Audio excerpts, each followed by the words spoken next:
Hello, my name is Nancy L.T. Hamilton. Welcome to my jewelry studio. Today we are going to be making tubing. Really awesome project, not as hard as you might think it is. Tubes are useful for everything from making hinges on, let's say, a locket, another project I've got lined up, making a magnetic clasp, which is the next video coming up. Let's see what else. Stone setting, rivets, tube rivets. Let's not forget those. Lots of other stuff, decorative uses. You can make them into chain links. So anyway, let's get started on this project, for goodness sakes. Meet you at the bench.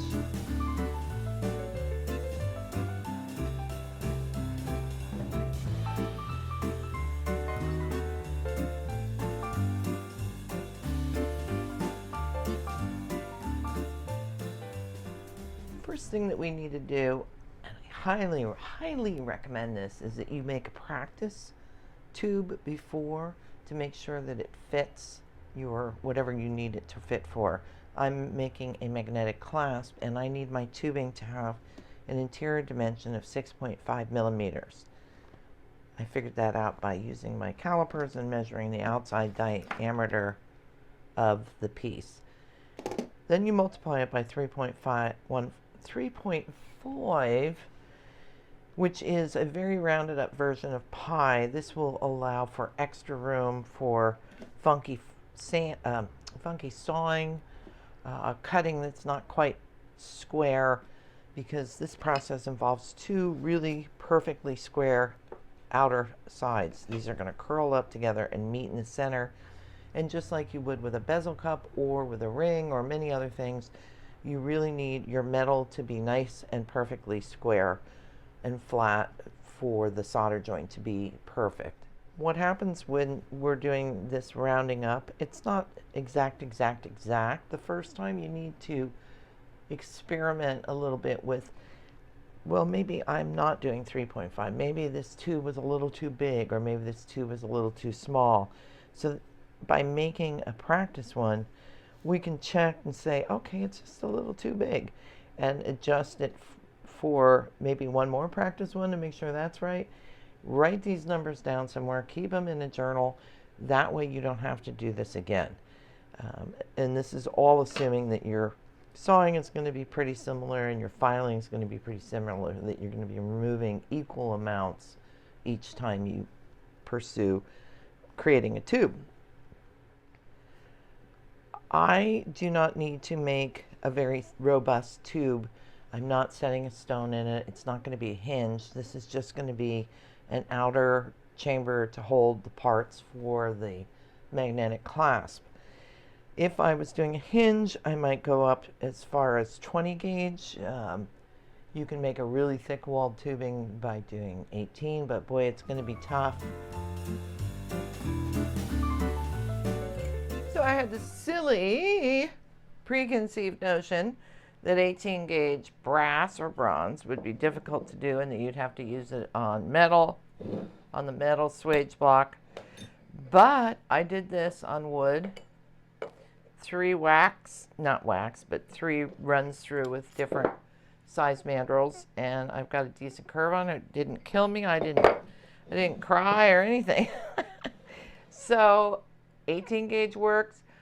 I might even try it with 16 gauge. There has to be a point where the metal becomes so difficult to bend that it's crazy to try. I'm probably not going to go ahead and do 16, because generally you're not going to need tubing that thick. You can try. Anyway, just thought I'd throw that out in the universe. The first thing we need is to have one perfect side. Ideally, it would be a manufactured edge.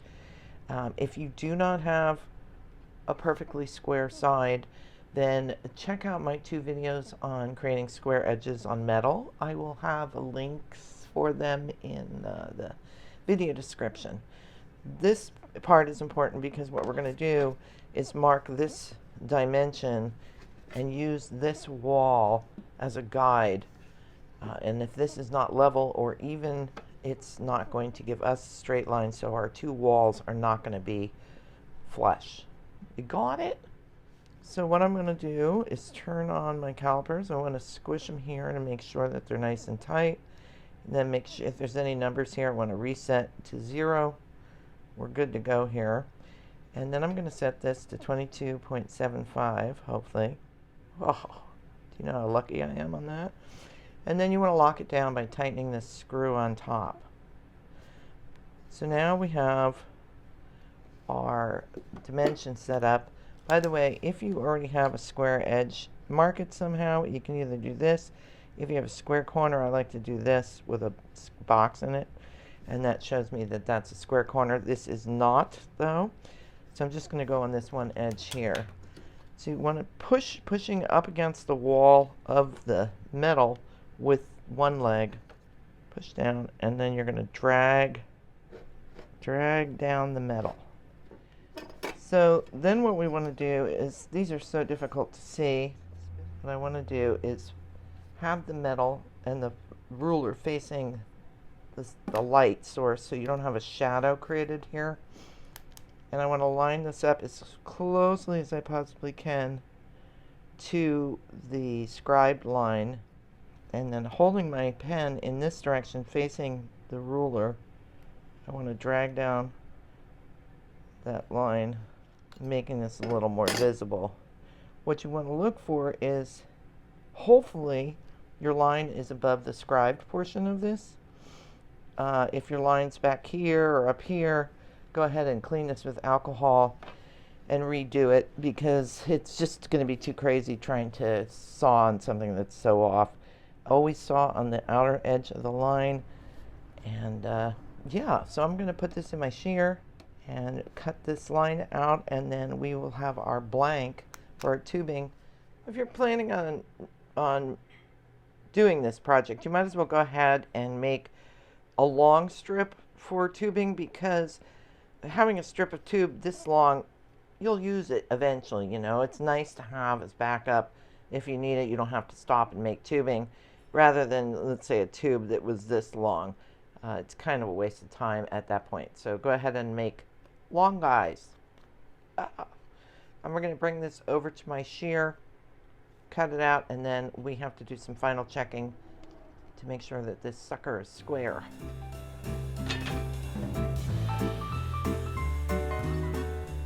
So one of the methods that I really like to use to make sure that we are equal material in here is to just measure from this end.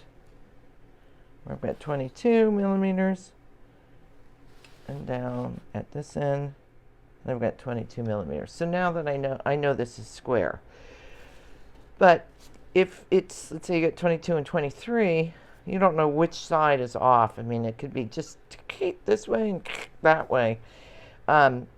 So ideally, what you'll do is square this one edge, and from there you can use your square like this. Put this up against the edge, kind of slide this in behind here, draw a line, square this up, and then check against a square to make sure you're not seeing any light from around the edges. If you're kind of like that, you'll know this end is too high and you need to square that up.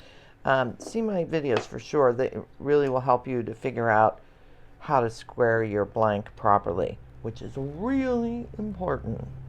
Can't stress that enough, dang it. Okay, so I've got an ugly, dirty, filthy blank here, and I'm going to anneal this right now.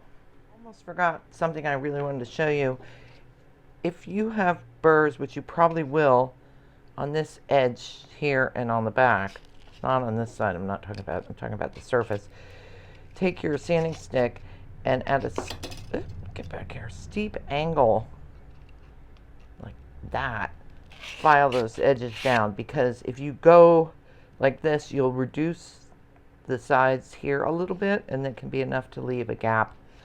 So steep angles on burr removal. Pretty exciting. So here are some of the tools that we are going to be using. I like a wood swage block. That's what this is. This one my husband made for me. I have a wider one, but it's in the shop right now because I'm having a 6 and/or an 8-inch wide one developed right now. So look for that. Don't forget, subscribe to my newsletter or on my website, or you can also join me on Instagram or Facebook, and I'll be notifying people when this product comes out. Sorry, I had to do a plug. You'll want a mallet or two. Honestly, with the thin metal that we're using, this smaller one would be fine. I like to start with my heavier leather and then move into a smaller, more controlled mallet as the tube. I'm speaking in tongues as the tubing gets closer together. This swage block is a steel one. These are really good for doing like that thicker metal that I talked about, like an 18 gauge, or if you're going to stretch your tubing, which I'm going to have a little a bonus section in this video talking about how to do that, because sometimes we just screw up and make them too small. But this one has a lot of variety in slots, which makes it nice. What I don't like is it's very thin. It's easier to do this tubing if you don't have to keep moving it down the groove here and just have a nice fat spot. So I'm really excited and hoping my swage block will be done soon. And this is another one that has a few options. Once again, it's short. So I don't tend to use this very much, but what I do like about this set is that it has these great punches in here. If you don't have punches like this, you're going to have to find something for bigger tubing. Actually, not even that big a tubing. One of the things is using your dapping set, because they have these nice round rods. So you can use those. And then for the smaller ones, this one does have some smaller. I always seem to lose one of everything. So if I don't have the right size, I can move. See, look, I'm missing one here. Like this Pepe Tools mandrel set, there's a lot of variety for smaller and bigger tubing too. So those come in really handy. Out of the way, everyone. And then if your tubing is not the exact size that you need it to be, it's very possible and easy to shrink it with something called a draw plate. And this thing is for tubing, because usually we don't have wire this thick. I mean, you could draw wire with this. The correct way to use this is the back side, and your metal is fed in from this direction and pulled that way. So just keep your bevels to the back side, feed in from the bevel. These come in a variety of different shapes. There's stars and squares and rectangles and ovals. I will say that the fancier the shape, the harder it is to pull. But hey, it's worth the effort. Now, if you're going to, if you don't have a draw bench, which is an amazing tool, and I've got special news about that too, you can draw through with a very heavy-duty vise that is bolted to something. Hold on, we're going to go over here for a second and zoom out. See this? This is my big girl vise. What you do is you put your draw plate in here, tighten down, find your hole that fits. But basically what you're doing is pulling through this and using the weight of your body to do so. Now what happens is when the tubing or the wire pops out, I fall down. I don't know what you'll do, but I end up on the floor because it's just this pull, pull, pull, pull, release, and you never know exactly when you're going to release, so you can end up on the floor. So if you're going to do it this way, make sure you stand in like a tripod stance. Be prepared. Don't have bezel or ring mandrels or even a bracelet mandrel sitting behind you in a vise. You'll die. And I really care about you, so don't do that. And our last thing to look at here, briefly, we'll go back to this later, is the draw bench itself. So here we have a draw bench. Draw bench is basically a base plate with a winch attached and a hook to hook up the pliers. This slot here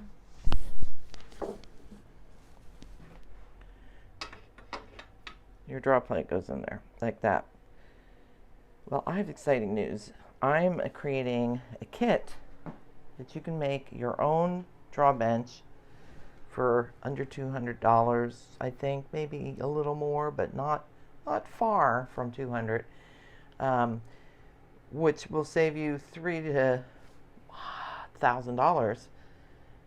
They're pretty amazingly expensive, so this bench hopefully will make them more accessible to more people, because there's a lot you can do with a draw bench. Save your body from being thrown around your studio too. So more on that later, and we're gonna start shaping our test piece of metal right now.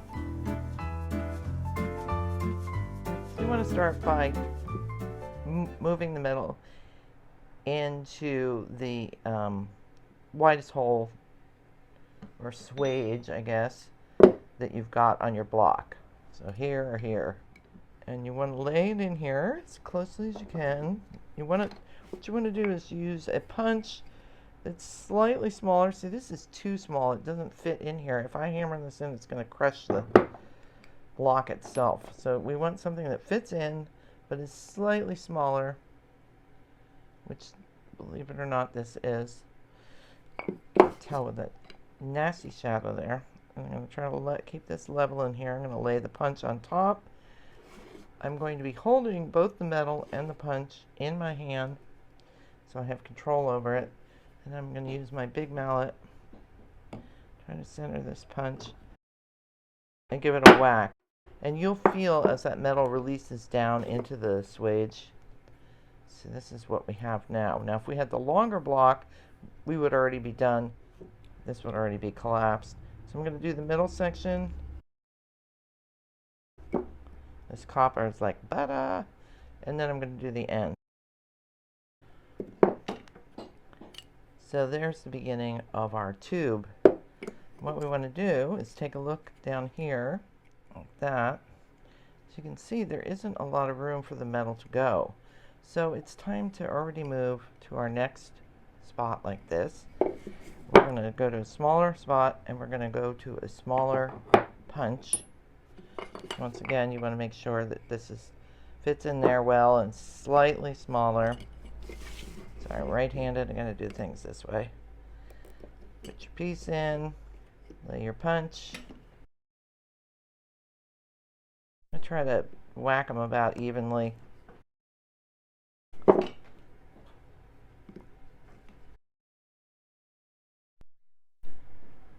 See that? I need to fix that.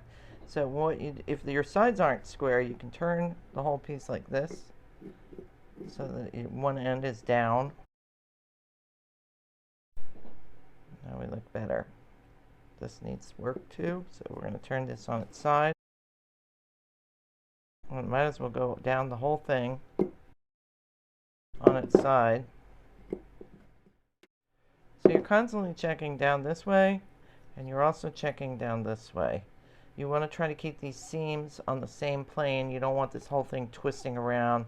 It just makes everything more difficult. So we're going to check for the next hole. We're going to put this back in here. And as the metal gets harder, it's going to sink less. Or if you're using a hard metal like brass, bronze, or sterling, you may end up hammering twice in one hole. But this is thin copper, so okay. Now there should be a groove somewhere between here or here, but there isn't. So now we can try to find the next level. That gives us a little gap underneath. It might even go a little smaller. Yep, let's go with that one. Once again, I'm going to switch to a smaller punch. And what I'm going to start doing now is I'm going to start first hammer down like this, straight down. Then I'm going to hammer left or right, and then turn and hammer left while I'm in the same slot. And I'm going to count my whacks And this your number of hits will vary depending on the hardness of your metal. This, I think, 3 each will be enough.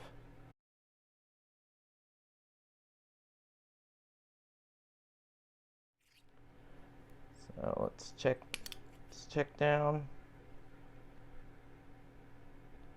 Going a little there, but I'm not going to worry about that. It's not too bad yet.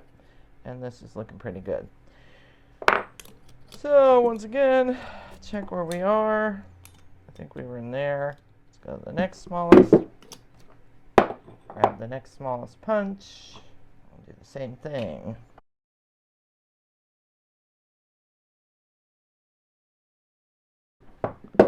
We're getting close to hammering the metal at this point. See how it's not quite rounded there? So we need to fix that. And you can see right where the gap is. It's right there. So I'm going to put that back in there. You can always hammer these and roll them like this. Mucho mejor. Much better. Okay. Looking good. Now on to the next one. I think I can switch back to my wood one. That one makes me tired turning it. Okay, I'm going to start doing it on the side. Because I'm going to be hitting metal now. Turning it all the way around.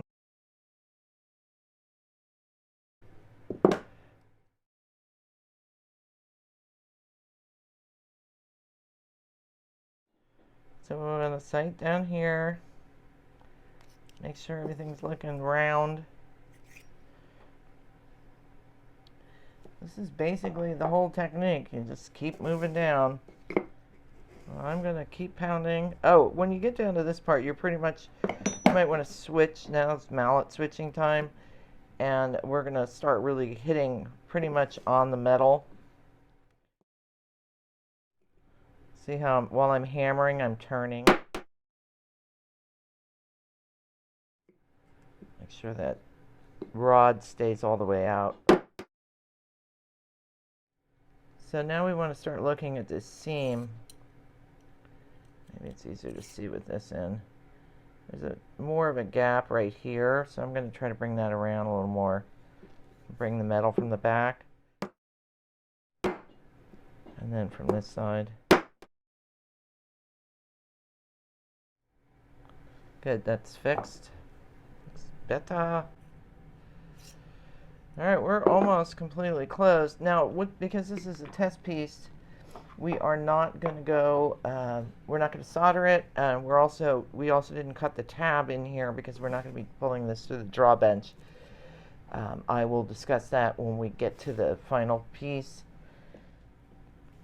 When we get towards the end, if you can, see if you can find a mandrel that's the same size as your interior dimension of your finished tubing. I have a 6.5, which is what I want, so I'm going to be using that to do the final closing on this. You can use either one of these slots here at this point. You can even use this one. Mostly what we're doing is pushing the metal around the steel core.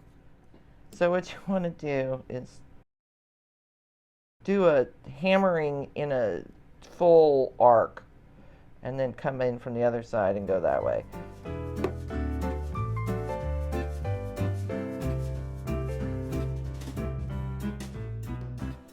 So then we want to go down the seam and kind of flatten it without opening it up.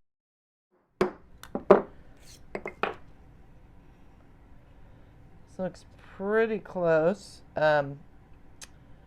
This part's sticking up a little bit down here.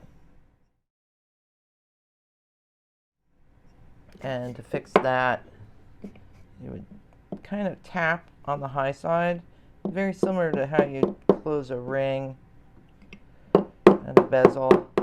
And I would only do this right before the soldering.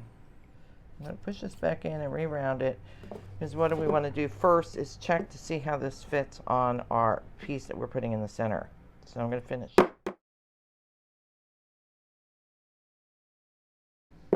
If your mandrel is slightly too big, you'll find that you'll round one part and then the other part will bulge out, and you round another and then it'll bulge. which is a pretty good indicator that perhaps your tubing is a little too big. My 6.5 is just a hair, hairy big, so I keep losing round on this. So I would probably already adjust mine down a bit at this point in my calculations. Okay, now I'm going to get the piece that I'm going to put in the middle, and we're going to give this a check. Alright, so this is the piece that's to fit inside here. I'm going to put this in because this will help support this. And actually, it looks pretty good. I mean, it could be a hair tighter, but other than that, it looks pretty dang close to the sides of the tubing, so it should work pretty well. So this probably would work. I might take it down to like, well, what was my measurement? Maybe 22.25 for my next one. And I would write that measurement down so I don't forget. So anyway, it's time to move on to the final. And I'll just show you the only difference in doing the final is the thingy at the end, whatever that's called.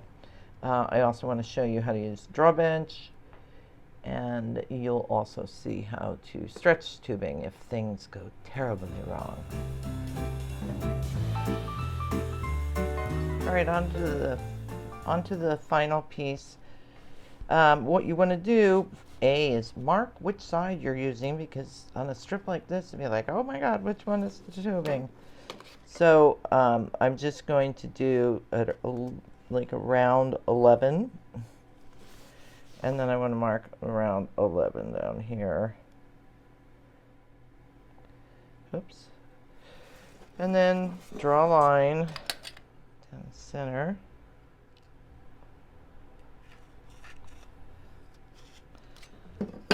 Okay, and then I guess somewhere around maybe 2.5 centimeters down, we're going to mark a square.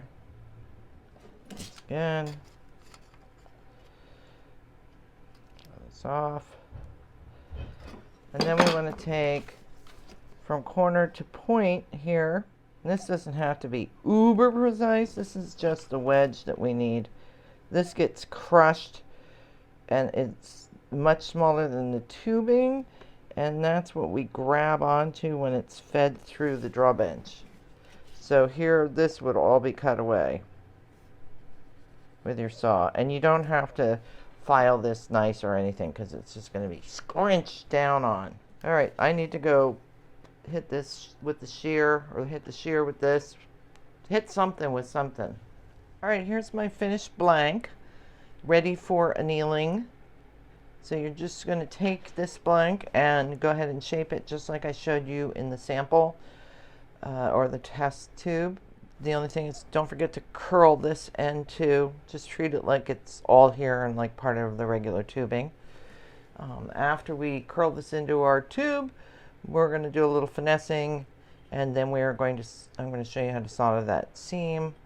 Following that, draw bench, and after that, how to stretch a tube. So it looks like it's going to be a very exciting future for all of us. As you approach roundness, I guess that's a good word, you're going to find that it's always going to like fill the bottom up. You're not going to have gaps anymore.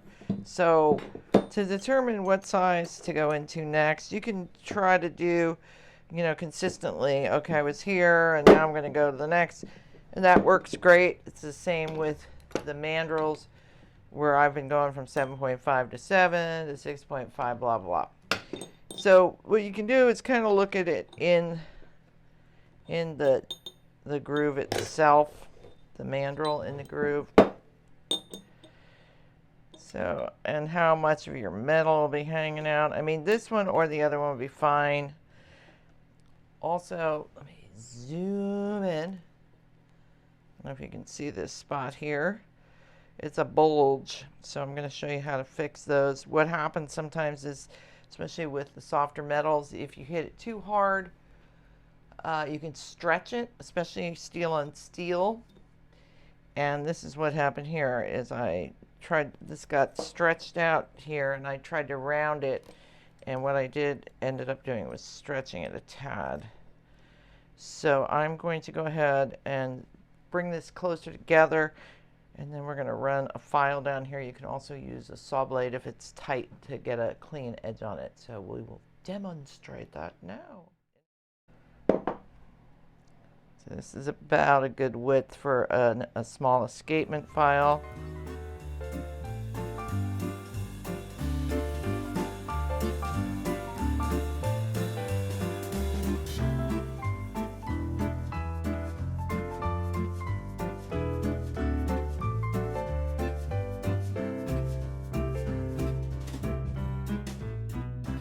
So if this, let me zoom out now.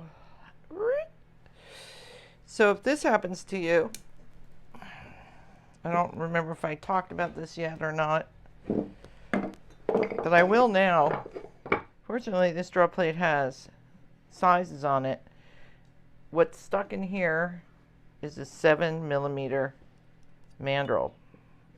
This is so bloody precarious, but oh well. I don't know how I'm going to hit this with the camera right here. Just going to tap it down. Ah! I did say precarious. Oh my goodness, Nancy. I think you could come up with something a little better. Okay, the whole reason for this height was so that this doesn't slam into stuff, which it is. Okay, let's try it without. Let's just do that. God, talk about making stuff more difficult than it needs to be. Could be my new motto. I'll have a t-shirt made. Not difficult enough? Give it to Nancy. Okay, so I'm going to go see if I can find a file that'll work in here. If not, oh, look at all that finishing. If a file won't work, then I'm going to close it up more and use the saw blade. It's just very exciting. So you'll probably want a flat file.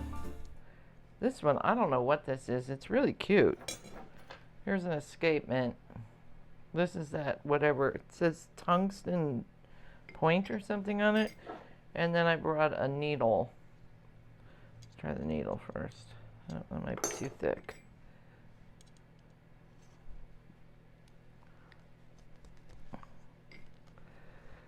Bloody long tubing.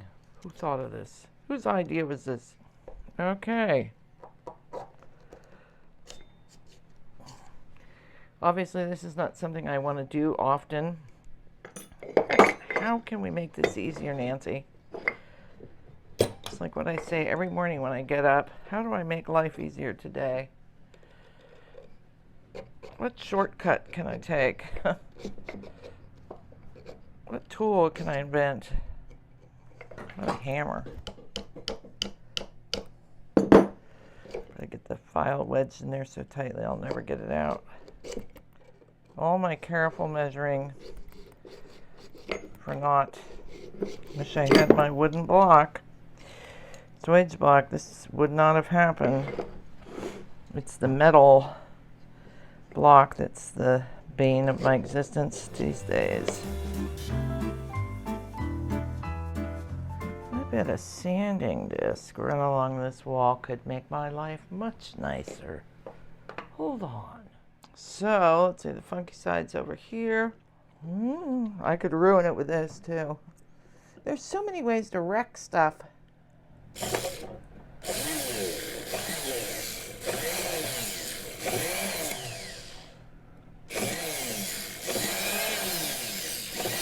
I bet a cutoff disc could work too, just on the side of it. You want to be careful that you don't over sand or sand a divot. Gotta love a motorized tool. Okay, estoy muy alegre. Or a poquito más alegre, no sé. I'm a little happier. All right, we're gonna go down to the next size. and we will see what happens.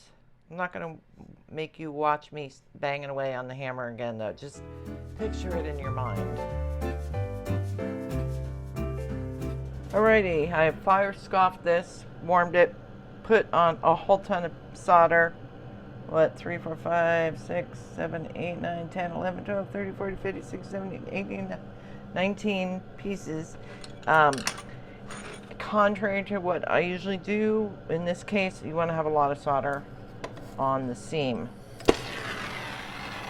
And I'm going to be working with this solder pick from Pepe, which is great. It doesn't bend like my other ones do. Where are they? Some of them are so funky. It's pitiful. This one hasn't done that yet. Anyway, using acetylene air torch. You could use a large butane. I'm going to go back in with this after I get a first flow. I'm going to stay on that seam, pull the solder down as it melts to the next spot. Well, maybe I'll come in now with this. So keeping the heat focused where I want the solder to flow. I didn't even warm it up. I'm just going in the area where we need melting to occur. Flatten out, bugger. Alright. Boy, is that ugly. Always disturbs me how ugly jewelry is when we're making it. Anyway, that's that. I'm going to pickle and meet you back at the bench. One thing I almost forgot. Big proponent of spraying your block after use. I think it extends the life of it by keeping it from continually burning and creating ash and holes. So I'm really just going to get it vet. I don't have any issues with, rinse your hands too. I don't have any issues with steam rising up and causing any problems. By the time I solder next, this is all pretty much evaporated. Sanding disc, I'm using coarse. Eye protection. Put it down and it won't roll around. You want to be careful you don't thin this too much, because then your wall, your tubing gets really crazy thin and they collapse. So what we're looking for, I'm not going to make you watch this whole thing, it's pretty dull, but see how you can't see a seam there? That's what we're looking for at this point. So I'm going to finish up the rest of this and then we're going to re-round this. Okie doodles. So here's the sanded tube. And it's time to start re-rounding it. It's going to be a tight squoze.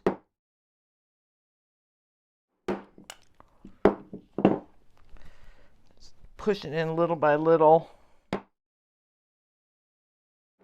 Make sure the mandrel is in the tube where you're hitting, or you're going to have really bad problems. Let's see if I can come in this end.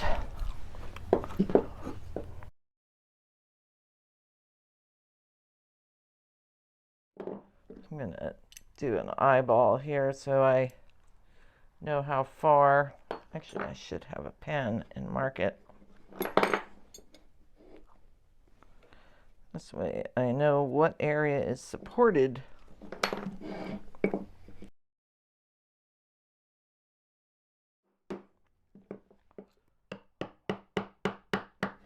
You don't want to hammer it too hard and too fast, because you can split your seam. This is a very snug fit, which is good.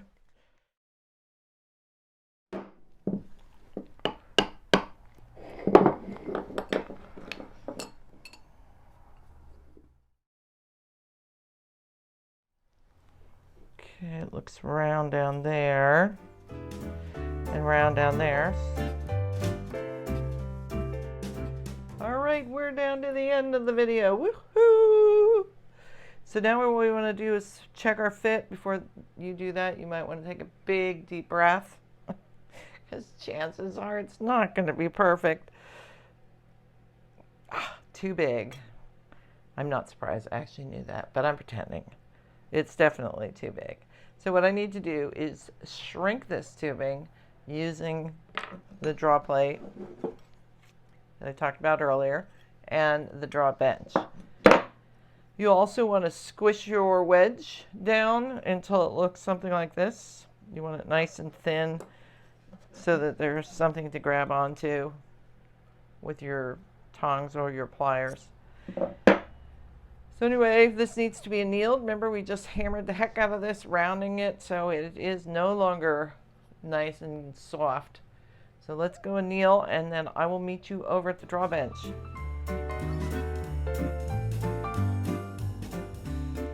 Well, here we are at the drawing through area. I'm using this tubing for the draw. And what I want to do is find a hole that this does not fit through.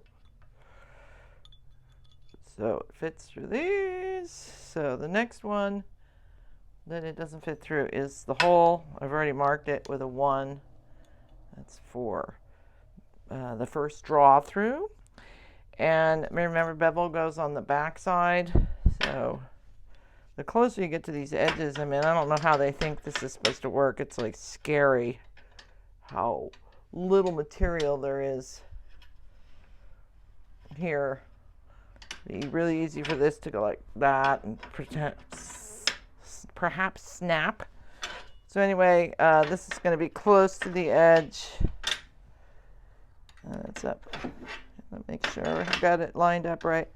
So there's where it's going to be coming through. And I need some lubrication. Very, very, very, very important. I like Peppy Lube and lubes similar to this because they're light. They don't glom onto everything. Beeswax tends to just build up over time, and the liquid ones get everywhere. So this is going to go into my slot, and I have to loosen up the winch. I'll show you that part. In order for the draw clamps to reach down, all the way down to the end over there, far away, I think it's 4.5 feet, you need to loosen up the winch to allow enough strap to reach the end. So I'm going to grab that with these, the draw tongs, and the problem is the plate is so close to the edge. Once I get this going, I can let go, theoretically. Oh, you bugger. So like I said, theoretically, it's much easier to have help. The bench I'm designing this is gonna lock in, and these will be lockings, because this stuff drives me nutty. You don't want me any nuttier than I already am. Okay. You can tell where it stopped. It's really nice to have a smooth pull, but I didn't get that. But anyway, here is the tubing, and then what I'm going to do is check my fit. If it fits, party, party, party, woohoo. If it doesn't fit, draw it through again. And I can draw it through as many times as I need to shrink it. It'll eventually get slightly thicker here on the walls.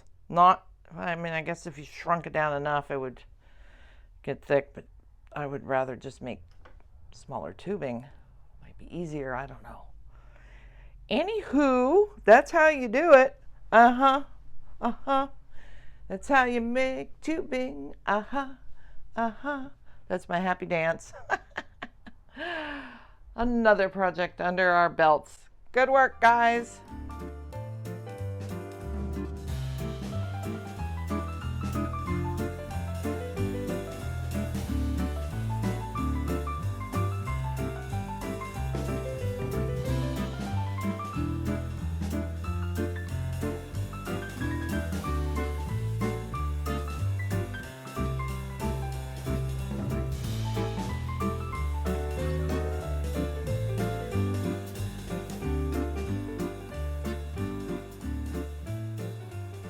So I'm going to put a steel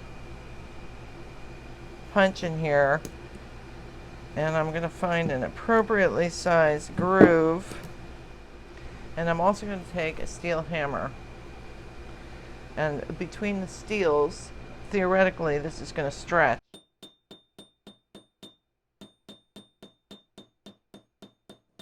And I'm just going to roll it around in here, trying to make the metal move.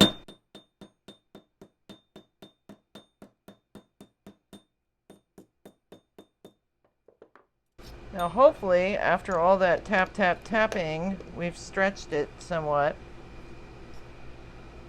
Let's see. Check my, it's still open here though. Still needs more stretching. So, oh, actually I'm going to put this larger one in.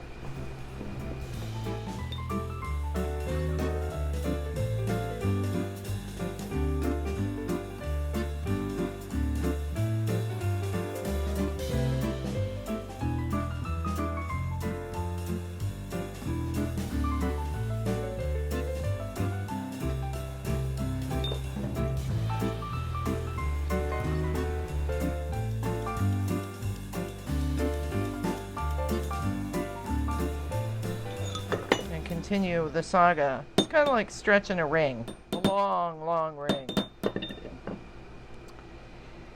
All right, so I've still got a gap here that I've got to fix. These fit in at this point, but that's with a 1.5 millimeters. So this needs to be annealed again, and I need to continue to thin it. With this piece that I'm stretching, I'm fortunate that this mandrel is the same size basically as my magnets.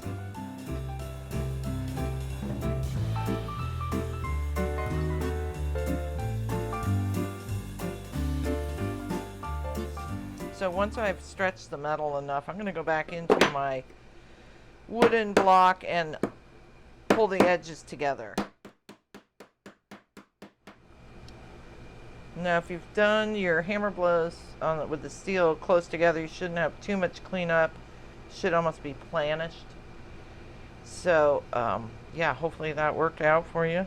Hopefully this doesn't happen, but in case it does, you know how to fix it. On the floor. Today, I hope you had as good of a time as I did. This is pretty easy, isn't it? It's not as hard as you thought. So hopefully I'll have my kit available for sale soon, and you can make your own drawbench for way, way, way, way less than the $700 that they are, or almost $700 that they are now. And yeah, I think I'm done talking. Thanks for coming. Don't forget to like and subscribe. I don't have a hand sign for subscribe. Subscribe and turn on those notifications so that you get notified of when the next video comes out. Don't forget, we're doing the clasp. You don't want to miss that. Okay, Nancy L.T. Hamilton saying ciao.